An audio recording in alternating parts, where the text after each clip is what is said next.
takes 40 minutes. On average, it's 2 officers, 40 minutes to deal with a very challenging problem, most of which don't have a quick resolution. So that's a big impact. We're charged with enforcing the laws. If someone's committing a crime, we take action, or we don't take action. We use discretion most of the time. We get called, you name it, and these guys can comment, the types of calls they roll on. We get the complaints from the communities, we get complaints from the business centers, we get complaints from people that are homeless. We have a homeless outreach team that has been discussed earlier. We have officers dedicated to this issue full-time. We have a psychiatric emergency response team, which 5 days a week they are out and about with a psychological clinician who delivers services directly in the field with our officers. So we too, just like the other departments, are doing quite a lot. It is a huge impact. And again, I hope to get some time to talk about some specific issues that we can clean up, maybe address quickly if it has to do with property. But that's, in a nutshell, what the police department is doing. From the code enforcement standpoint, we have a quality rental housing program, and that's citywide. It's not just related to transients, but anybody that is in rental units have to go through our program as far as the property owner's responsibility to make sure it's safe and secure housing for all. So making sure there's running water, hot water, heat, smoke alarms, carbon monoxide alarms, those sort of things. And so it does affect a lot of the motel families because that does transition into the hotels and motels. So we do respond to a lot of substandard housing issues, whether it be from the motel families, from maybe people that have visited, or some of the outreach groups here have contacted us. Fair Housing has contacted us, police, fire. If there's anything that doesn't look like there's, you know, that common sense that we all have a standard of living and it's not meeting it, they contact us and we go in and make sure the property owners provide that. It kind of eliminates the fear of being evicted by the property owner by having this program. It's a proactive program, so we come out saying we're a part of this program, so nobody's called us. So it does help a little bit on that part of it. We also partner and team up with the police department on the abandoned property. So we're mainly the lead on marking property, booking the property. All of our field personnel receive training, similar psychiatric training, mental illness training, outreach training. So our field personnel are able to identify certain needs and know who to contact if there's if a transient happens to be coming up to retrieve their property and mentioning that they need some help, they're able to know where that contact is and do that. So we do go out with the police department, CityNet, and some other outreach teams to make sure that we stay abreast on that. We also, on abandoned property for private property. So we're marking and booking property on public property, but we also field a lot of complaints of abandoned property on private property. So maybe behind a 7-Eleven, or maybe a shopping center's called in and they want us to come pick them up, and we explain to them it's their responsibility to maintain their property, just as if their weeds are overgrown. But we do explain our resources available. Sometimes they know the transient because maybe they've been there for a while. So again, we provide resources or information that maybe they can steer that transient to some housing or resources. And if so, if they are responsive, then we'll contact the homeless outreach team to go make contact. But explaining the rights of private property owners versus public property.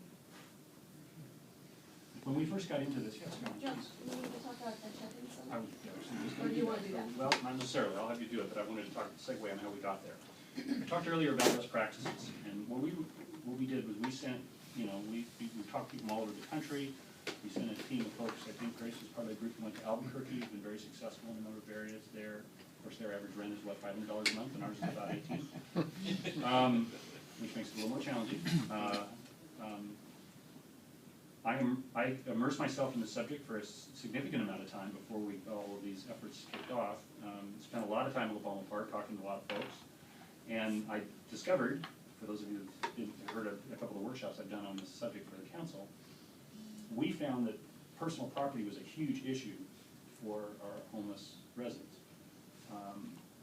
I even tell the story of Christmas Eve, on my way to a family function, stopping by La Palma and asking people why they didn't go to the shelter. Because it was raining, this was a couple of years ago, it was raining and they didn't go. And they said, well, because we can't bring our stuff with us to the shelter. Well, that's pretty sad. So what's the best practice there? And we started looking around and we discovered that the city of Costa Mesa had dealt with this problem at Lions Park, which is kind of like their La Palma Park. And one of the things they did was provide an accommodation for homeless people to be able to check their stuff in and be safe and clean and dry until they come back. And so you probably have better stats than I do off the top of my head on what that's doing. But what we found was that we engaged Mercy House, which is one of our partners, and they're the people who run the shelters in Santa Ana and in Fullerton. The value added for that is in addition to checking in and checking out equipment, they also have trained counselors there that can provide referrals and support to them. Last I heard, we had about 300 unduplicated clients there. That's not We're up to 400. We're up to 400 unduplicated clients, so that certainly shows a need. But that was a big issue that we could deal with pretty quickly.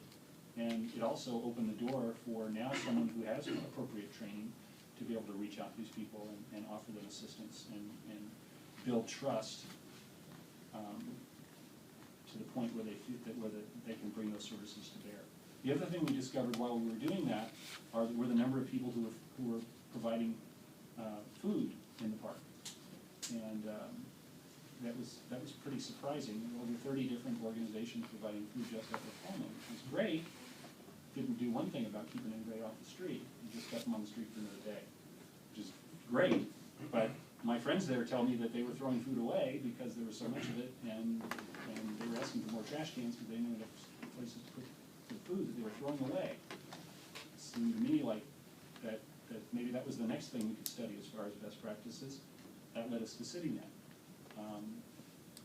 A lot of resources being used, but the results that we were hoping for weren't happening. So maybe, did I didn't mean to step in on the shelter, but did you have anything that you wanted to add on the check-in center? I was going to talk about in terms of Mercy House and the fact that they're our contractor out there, and that they take all the belongings, they store everything. But in addition to that, they're out there providing outreach into the La Palma Park and the vicinity out there, and they're able to connect people with resources and services that are available.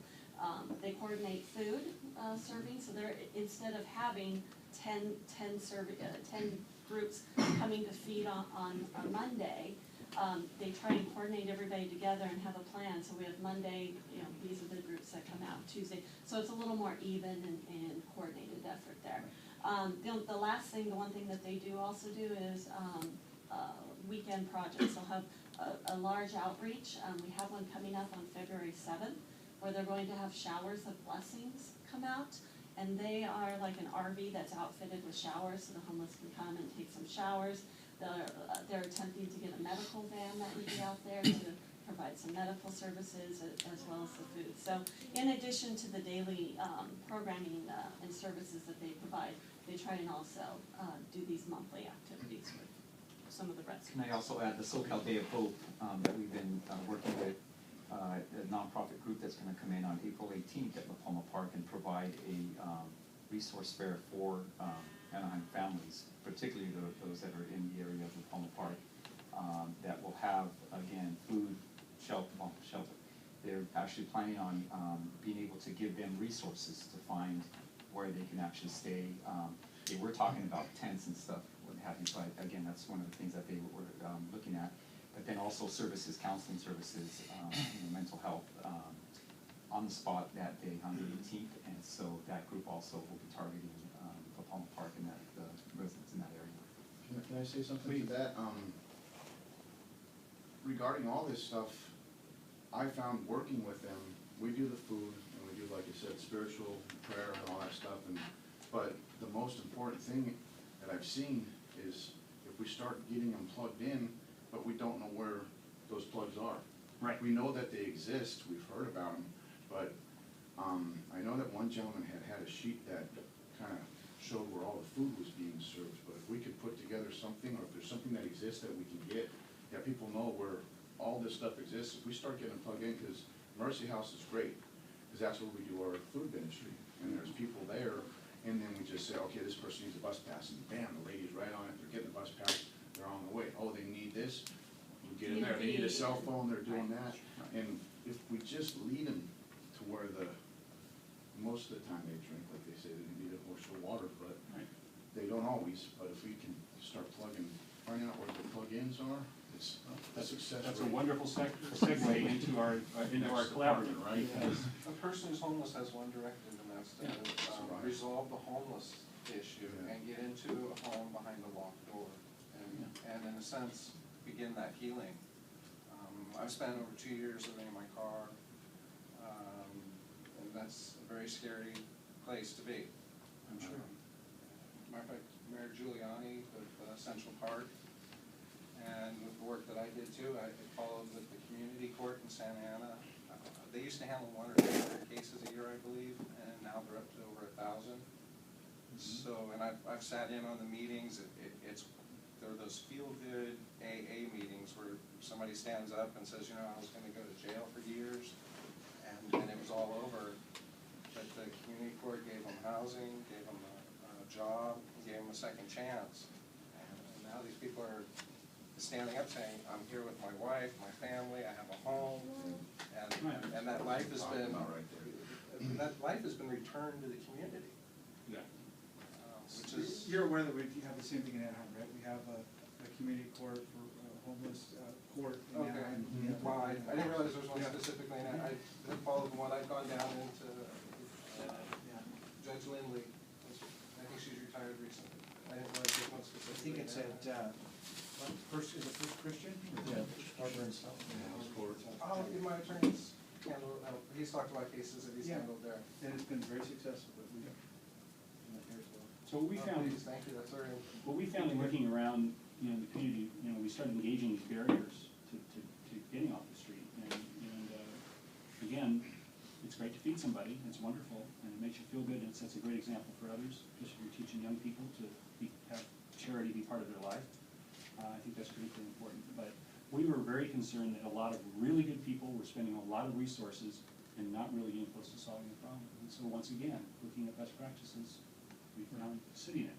And so Brad and Matt, perhaps. Yeah, so we are similar to Motel Collaborative. We're sort of a collaborative of resources that are trying to create awareness so that we can see what each other's got going, but we're also working together in the sense that we've, in the last year, we moved over 250. And when I say we, it means all the collaborators through various means. We've moved over 250 individuals off the streets we bumped into on parks, outreaches with the police department, on and on and on, through various sources. Those 250 had one or two organizations, agencies, churches, some collaborative effort around each of those situations to actually get them into the road to permanent housing. We're working for 1 year. So on a monthly basis, we hold collaborative meetings where we're sort of connecting resources and driving towards what can we do together to get these people off the streets. We also go deeper than that, though, and we do collaborative case management, where we actually are looking at situations, and then we literally work amongst the collaborators to say, what are we gonna do to help this family or this situation? We also proactively go out in partnership with the police department. We are going out on a regular basis, weekly and monthly, to go out to places where there's situations. And so we proactively go out into the parks. For example, I've talked to our Joshua many times about whether many people are looking for help, some are not. Some are very comfortable, and which is fine. So we'll ask them, if you're not interested in getting help, do you know anybody that we could help that you may know? So be an advocate on behalf of your neighbors, and let's work. So that's what we've been doing. It's been pretty successful. And that even includes a wonderful partnership with the police department, sending folks home, reconnecting them with their families. I mean, I don't know how many states now have received, folks from our city that really just wanted to go home and all of a sudden the name of the organization, Coast to Coast Foundation. Right? Yes, Coast to Coast Foundation. Perfect example is we just came from a church, and we had $400 by a church, $400. And so what that does is that gives resources to the police department so that they have options at their disposal, so they're not only just passing the hat. The truth is they are in some cases.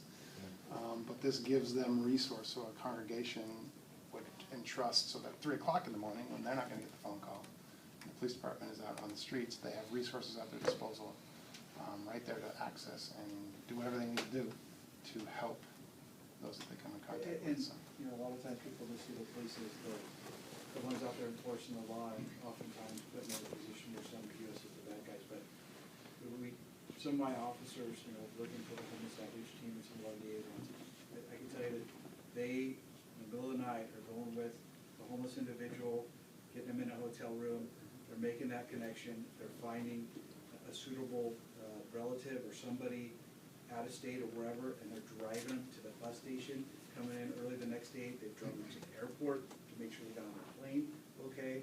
I mean, they're Even got one gal's dog home with it too, right? That's That's important, that's important. I wanna some sec- officers have the passion that all of us have in this room, it's just really amazing. I wanna second that because we just recently had a gentleman that showed up that was from Lebanon, that came over to, his wife has breast cancer, and he came to the United States to try and get help and to work. He had $1,700 in his bags, shows up in LAX, turns his back, they rip everything off, and he shows up at La Palma Park at the Mercy House on Tuesday. We pray in Jesus' name, we ask for some help. He was asking for just $100 to get, he was gonna take back, but he didn't know how he was gonna get back, to take that to his wife to show her that Jesus loved her. And then he was gonna get healing, and he's gonna save that. And one of you guys, the police department, they worked together, and because his stuff got stolen, they ended up getting him a ticket, and came and picked him up at the Mercy House and drove him to the LAX and sent him on his way with that $100 for his wife. So I just wanted to back you guys up on that. I seen it, saw it last week. So thank you. Well, there's lots and lots, it's wonderful to hear those success rates. The wonderful thing about the group that City has helped us to put together is, has brought back existing partners and collaborators that have tackled other social issues in our community. But the thing I like the best about it is that we have lots of new people that we didn't know. That we're here, and we're doing good work, but we didn't know about it, and they didn't know about us. And so the more people we have pulling in the same direction. But I can tell you, it pains me, as a person who's so vested in the city, to listen to the city get bashed for what they are not doing to help homeless people. We don't have new money falling out of the sky. This is money that's been reprioritized to deal with this issue. The police have a monumental task. Even if you took this part, and I don't mean to speak for you, but I mean as somebody who's, you know, has been on the sidelines of human services issues for 40 years here, the compassion and the dedication that I've seen in the people that have been assigned to do this has been phenomenal. Can I share one thing? Yeah, so you can share all that you like. That's why we're here. But it is painful. And in most cases, it's based on, and I don't mean this in a negative way, but just the word ignorance is not a person who's not intelligent, it's a person who's not aware. That oftentimes these comments are based on a lack of awareness. And, you know, we want as many people as possible to know, you know, that we take this issue seriously, that we have invested significant resources at the expense of many other things to try and make a difference here. And it really does get down, whether you're dealing with people on the street, it is a one-on-one thing. Well, it's a one-on-one thing here too. We're all around the room, that we're just trying to, you know, educate each other and learn and be better at what we're doing. But I do take it personally when I hear that, you know, the city is not doing what it needs to be doing. Because I believe we're doing, you know, can we do more? Absolutely. The wonderful thing about advocacy is, and I look forward to a time when I can take my talents and efforts and put them in one particular area where I can really make a significant difference. But in the work that I do, what I try and do is empower and strengthen as many other people and organizations as possible to achieve those ends. I don't have the luxury to pick one. I have to deal with whatever happens to come in the door here or through our city borders, and then deal with those issues. You know, we have 1,000 families living in garages in Anaheim. You know, right now, we've got 10,000 homeless kids. We have deaths every year. You know, we've had people die in our parks without any medical intervention from terrible diseases that you couldn't even imagine that someone would have to go through something like that. That pains all of us, regardless of what our disciplines are. We all want the same thing. So the final thing I wanted to talk about, two more things. The Anaheim Community Foundation, We have a fundraising arm that offers a tax-deductible donation to people who want to donate to these various efforts. And that's important because sometimes that will stimulate people to give for whatever their motivation is, but it does give them that benefit. I volunteer as the CEO of that organization. Board of directors has nothing to do with the city, it's a completely separate organization. And so resources are dedicated to providing the officers in the field with resources that they need to be able to help people get that gap between getting off the street and getting permanent supportive housing or going home or whatever. Providing them with the resources they can immediately address that issue. And then finally, the macro issue, because I think there are two things probably missing in our community that we don't have in place. One is an emergency shelter that's year-round. We think that that's critically important. We think every city should have one. 18 months ago, the attitude was homelessness is a county issue. It has nothing to do with the city. Well, counties had a 10-year plan to end homelessness. They've made some significant strides. They hit significant barriers because of the whole concept of, well, we understand there's a need. We just don't put it in our city. We put it anywhere near where I live. So we have partnered with the county. We've spent $3 million on a piece of land, which, while the decision has not been made yet on how that land could be used, it could be used for this purpose. But that would involve a significant amount of public input, which we think is pending soon, where we're going to propose not just a shelter, but an emergency, but a service center for homeless people that would be, in essence, functioned and staffed by the collaborative that we put together. So by the time the shelter opens, the service center could be fully operational from the first day. I think that would be our goal, is that all these organizations that formed all these relationships, reprioritize their resources, gathered their volunteer base, can now have a place where we can really get some stuff done. Focus point like you So that's one of the things that's missing, that we're working toward. And then we will hit significant a negative reaction when it comes forward, as it just happened in Santa Ana, as it happened last year in Fulton, and other places around the county. I'm sure we'll find that similar thing. That does not mean that we're not going to try. The county's willing to come in and build and operate a shelter. They just don't want to go into a community where they're not wanted. And so we need to just find the right place where we can find that balance between making sure we're serving the public, but we're also serving this community as well. And so that remains to be seen. We'll be on the sidelines for that as we move through that process starting in the next couple of months. And then the final component is something that Josh touched on, and that's these transitional house living facilities, which is a whole issue unto itself within a community, because while we all understand that makes a huge difference, there is also significant public reaction to having sober living homes and so forth in people's neighborhoods. I mean, I have one right next door to our park, over at Founders Park. Never had any problems with the house next door, but I know that the people living there are struggling with their sobriety and finding support there, and that's a wonderful thing. Our ability to do something about that is limited, mostly because we don't have a redevelopment agency anymore, because they took it away. That was a significant source of money to develop some of the projects that Grace has been talking about. And we have made great strides in the last 10 years, 12 years, in providing more housing, affordable housing in this community. It's not to say there's not a long, we have a ways to go.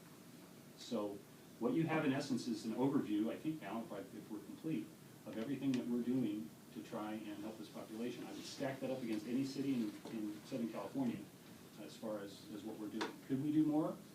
Well, I think we're going in the right direction. But what we found in our best practices in every city that we looked at Seattle and Boston and Salt Lake City and Albuquerque and Portland, Ventura, Long Beach, this isn't all done by government. There's no model where government is solving a homeless problem anywhere in this country that we've been able to find. It takes a village. It takes a group of people working together, and that's what we're doing. So I asked at the beginning of this meeting for you to give some thought to what your goals are for today. There are friends, our advocacy friends that have joined us today. But what I hope now and in the future, that you'll now be operating from a position of knowledge about what we're doing. And then look for ways to, and if you don't like what we're doing, well, certainly the Constitution gives you the right to go and express yourself in whatever form is available to you. We encourage you to do that. And we'll react, and we'll do the best we can to serve as many people in this community as possible. But I think now is the time to also enlist your help. if there's areas that you have suggestions, or if you're not part of any of these collaborative efforts, and we have a number of them, you're welcome to be part of it.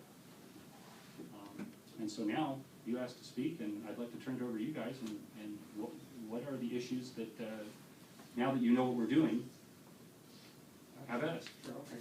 And no, this isn't, I'm not trying to immediately attack everybody in the room or anything like that. Mhm. Maybe you were feeling that way, but Not at all. it's more, I think, also just trying to educate people from the perspective of a homeless person, since I've lived there among them and experienced kind of what happens sometimes. I think there's ignorance on both sides, because a lot of you haven't been homeless, possibly, and so you don't really know what it's like to be on the street like that, and what you deal with as far as public opinion, police, you know, it's not all. There's some police that are great out there, you know, that have done great work. You know, and then there's others that are, they basically kind of dehumanize you or treat you like a criminal just because you're poor, it seems like.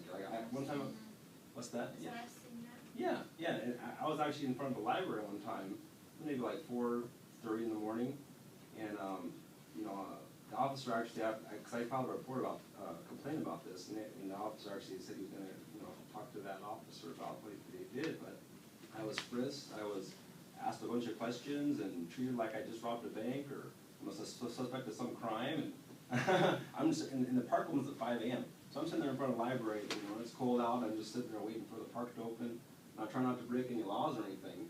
In the city of Anaheim, there's really nowhere for you to go. You have no, especially in that area, as you know, there's no single shelter for single adults and that kind of thing. So I'm sitting there just trying to abide by the law, and I'm going to go in the park once it opens, and all this has happened. And I'm like going, wow, you know, why can't they just say, hey, need any help?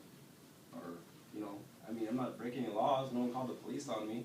And it seemed like they were just kind of bored at the time and just figured I'd go, well, let's see, you know, see if we can find something on this guy.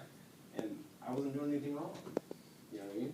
So it's kind of, for me, it's just something that I know that other homeless people are experiencing, that kind of thing. Mhm. You know, and not all police are like that, you know, and I know that other officers that come by and been really nice. If you need something, they got Clif Bars in their car or whatever, and they're offering that to me. And there's one officer, I think it's Officer Craig, I think his name is. You guys know who he is? Officer Craig, Scott Craig, I believe. Yeah, great. You know, he does amazing work out there.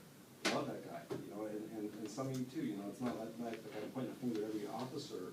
But one time I was out in Maxwell Park, and the community comes out from the library, and I guess they got this flashlight day or whatever. They go out there with the residents, and they're flashing all their flashlights in the park at night, and they come to the homeless and they're doing the same thing, and the homeless are kind of feeling like, wow, you know, for one thing, a lot of them are ashamed to be there in the first place. Now we got the community residents coming out flashing flashlights on everybody. And then the officer comes to me, I believe it was Officer Hampton's, like, you guys don't get out of here by 10:30, you're all going to jail. I mean, is that the kind of city of kindness that we're supposed to be, you know, that's not city of kindness to me, which is supposedly what Anaheim is supposed to be about.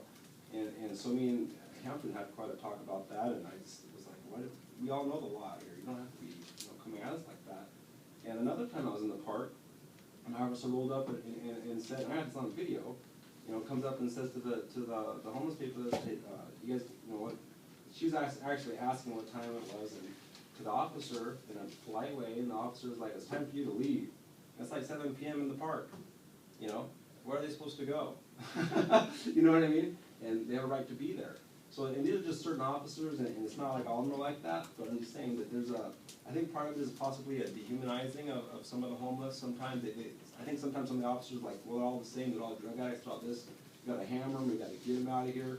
And that's the wrong mentality, because if they're part of the city and part of this community, you gotta come at them a different approach, a little more humble, I think, and not all officers are like that, but that's just something that, I think there's ignorance on that as far as what's happening. And I've tried to make people aware of that, you know, from a position of being as a homeless person, by choice. You know, I used to be a math teacher for almost 4 years, and then God called me to travel and minister on the streets, and I've been doing this for many years, since 2002, and experienced a lot of this kind of, I guess, treatment. So, my question is, could we provide a safe zone or something like that where people could sleep, you know, and make sure that it's a sober safe zone, make sure that there's a safe place, and that we have security there, of course, of some sort, you know, not a place where they can just sit there and shoot up, or, you know, I'm not in any way trying to advocate that or support that, but people are just trying to exist, you know, and it's very difficult, if you're homeless in Anaheim, to just exist as far as sleeping. If you go to a park, you're gonna get a ticket. If you go outside of a park, they're gonna call the police on you and be like, hey, you can't be here in this business or whatever, and where else you gonna go? You gotta go to some other private property that hopefully they're not gonna call the police on you, you know? And then there's people sleeping in cars, and I got a friend of mine that he was actually frisked, and he's just trying to, you know, be out of the way and sleep on this car on the sidewalk, you know, he pulled over to the side, and he's just trying to get some rest, and he gets frisked and pulled out of his car, and it's like, it just does a constant attack, you know, on people that are just trying to exist at night. You know, and they can't just disappear from, 10:30 to 5 or 6 a.m. when the park reopens, you know, they have to have somewhere to go. You know, it's just a real simple solution, and that's what they did in the city of Miami. The case was Ponder versus City of Miami, but they actually created a safe zone. They did a class action lawsuit, the ACLU versus, you know, the City of Miami, and it was that case Ponder versus City of Miami. But anyways, they won, and they ended up creating safe zones for the homeless to sleep, and it was quoted that you cannot be, you know, harassing or ticketing for quote-unquote life-sustaining activities, whether it be brushing your teeth or going to sleep in a public space. Yeah, that kind of stuff. And you see that in other cities right now. They're trying to criminalize people for feeding the homeless and that kind of stuff. So I'm hoping that Anaheim can kind of be on the front of actually creating a more progressive city that kind of intervenes in the situation versus, you know, just attacks people that are poor. I mean, I don't see why you can't come up with a couple parking lots, you know, and at least let people sleep there, because they're gonna sleep somewhere.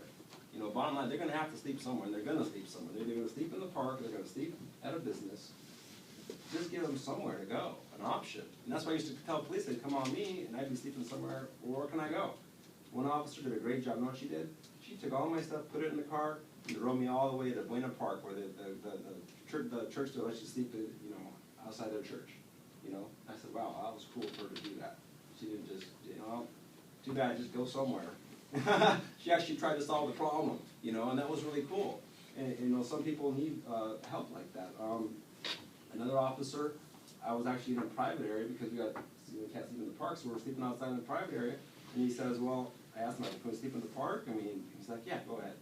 You know, I know it's against the law, and, you know, you probably frown on that maybe, but at least he gave an option. And then no one got hurt, you know, no property was damaged. We slept in the park, we had peace that night, and actually right now they're trying to get this California Homeless Bill of Rights passed, where it will be legal to sleep in public spaces, including parks.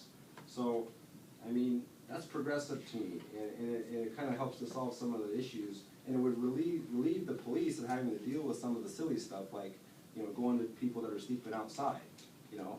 I mean, why can't they be, you know, worrying about people that have guns or something like that, or that are really gonna hurt somebody? You know what I mean? Why waste all their time and taxpayer money doing these types of things?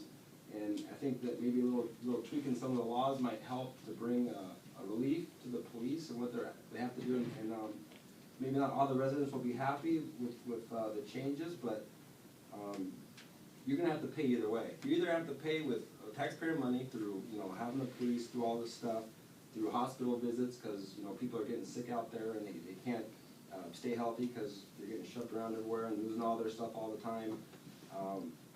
You know, there's going to be hospital bills, there's going to be police money spent, you know, or you create a safe area for them to sleep and then pool the resources in there, kind of like an interim until you get that shelter going.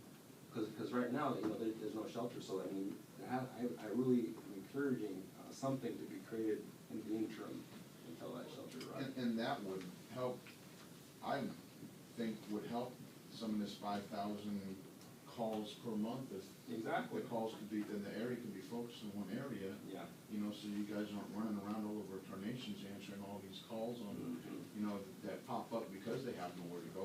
Yeah. They're focused, and the call's gonna be to the same place. Exactly. You know, I don't know Maybe- exactly, but, you know.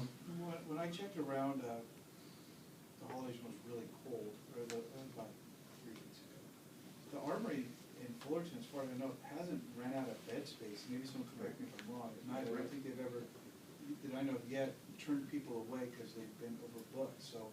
Well, there is Mercy still- House representative said that at our last meeting, which was last Wednesday, he said we have not turned anyone Yeah. away from the shelter I since we didn't think so. opened. And So there is a place that exists, and there's transportation from Palma Park. There you go. There is an issue, if they weren't able to check in their stuff, I've talked to a lot of homeless too, I don't wanna lose my stuff, there's no one I really trust to leave it with. Exactly. Sometimes leave with a friend, hey, I'm gonna go to the arm, will you watch my stuff? I said, hey, I don't have a friend that I trust it with, so I'm not gonna go. I mean, that's an issue that, you're right, but the armory, we need to really encourage people to tell, because this, even if this works, it's not gonna get worked out right now, to go, especially while it's cold, to get in somewhere safe. Yeah, well, yeah, like with the army, I've talked to some other people, and one of the reasons they don't wanna go there is because it's so far from, you know, what they wanna do, or what they're doing, as far as maybe they got family ties closer to this area, maybe by Maxwell Park or whatever.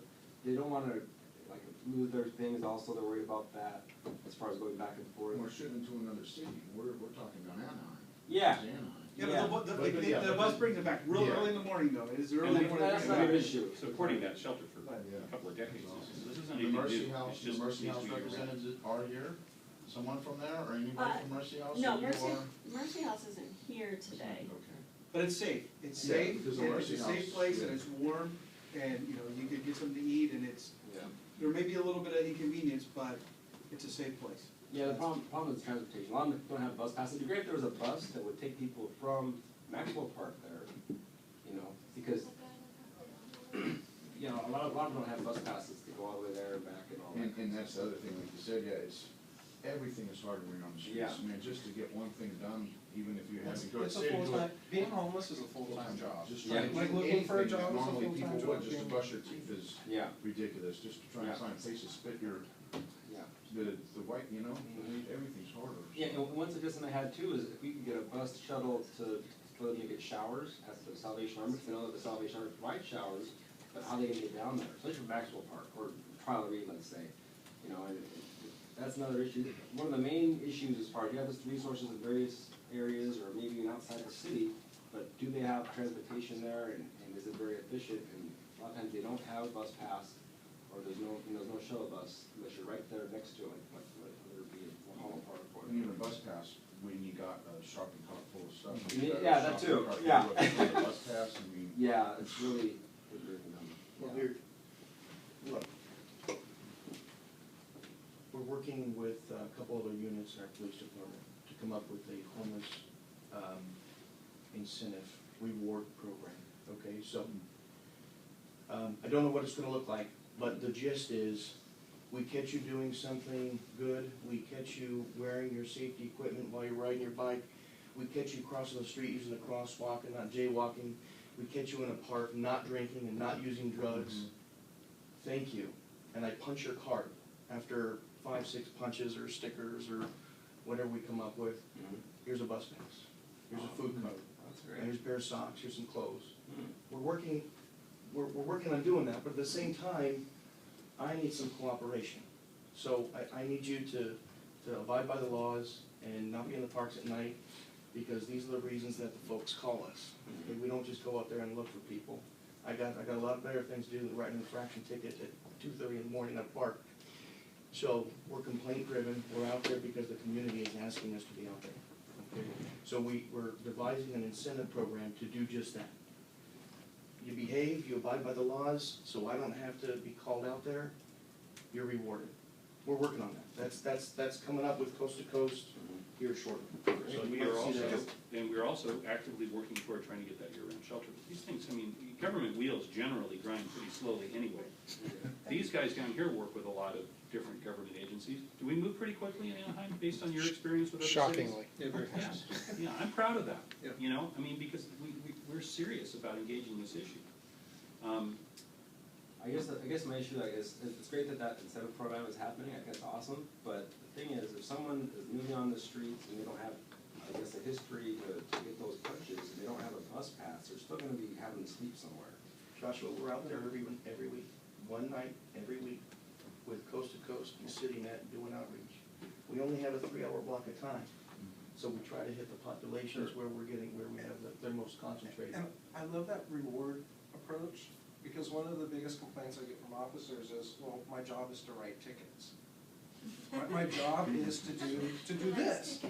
And well, the officer, let's just say, you know, like any business, he's gotta write 10 tickets. Well, that's because it's his job. if suddenly his job is to write 6 tickets and reward 4 people, and the city receives the same financial benefit.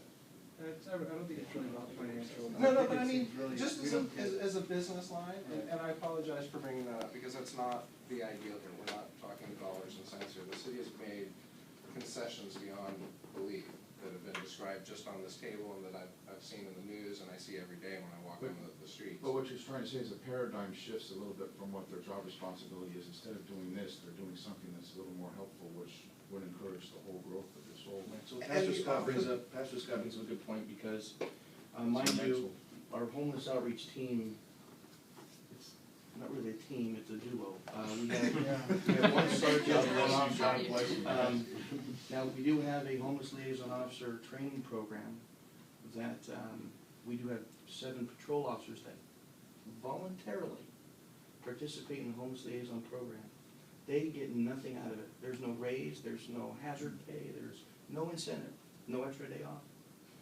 But so during their patrol shifts, they, when they have time, they go out and try to engage with homeless folks and see how they can help. We've developed homeless liaison officer travel kits, if you will. So they can check them out, take them to the field with them, socks, hygiene kits, bus passes, food cards. So when they come across these folks, again, time and staffing permit, these things are disseminated. We have a log with hundreds of entries of things that are being distributed. But we only have 7 of those officers. We have a training class hopefully next month, where we're gonna bring on another dozen. But even then, that's 1920, we have 350 plus cops. So getting everybody on the same page with this mentality is gonna take time. And you're gonna get different approaches by different officers. And again, based on the type of, whatever their objective is for that moment in time. We're working on it. It's gonna take time. I understand that. And you know, one of the things about cops writing tickets in the park and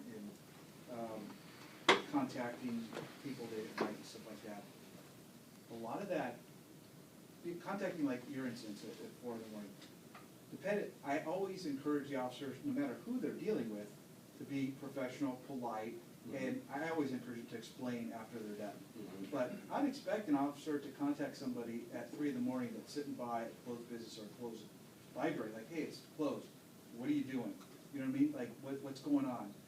It doesn't necessarily need to be derogatory, like, hey, how you doing, our library's closed, you know, instead of driving away and like the guy's waiting to case somebody out, get out of your car, talk to him.